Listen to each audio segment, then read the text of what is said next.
Reaching an agreed plea was the best way to bring finality for the family.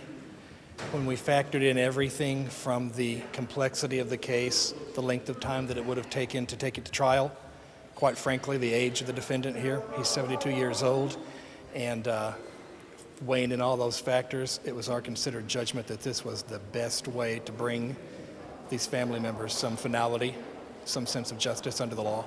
There aren't very many cases in this world that I would even consider a single-digit sentence for any sort of homicide. In this case, the defendant's advanced age, realistically, we're talking about pleading to most or all of the remaining years that he has left. And so in this case, we felt like 8 years in prison was just. That will put him just a little bit shy of 80 years old when he is eligible for parole. He may not even get parole at that point.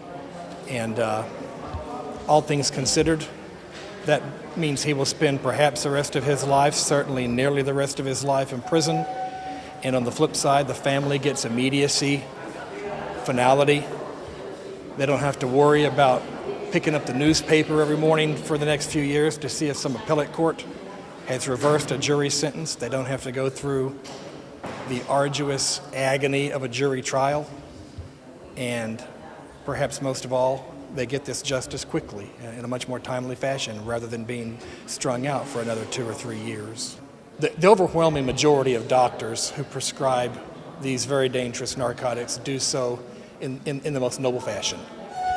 The problem is, one doctor doing wrong, one doctor who lets greed get in the way of professional judgment and passes out these dangerous narcotics without any medical need, just one of them can do an enormous amount of damage, as we've seen here.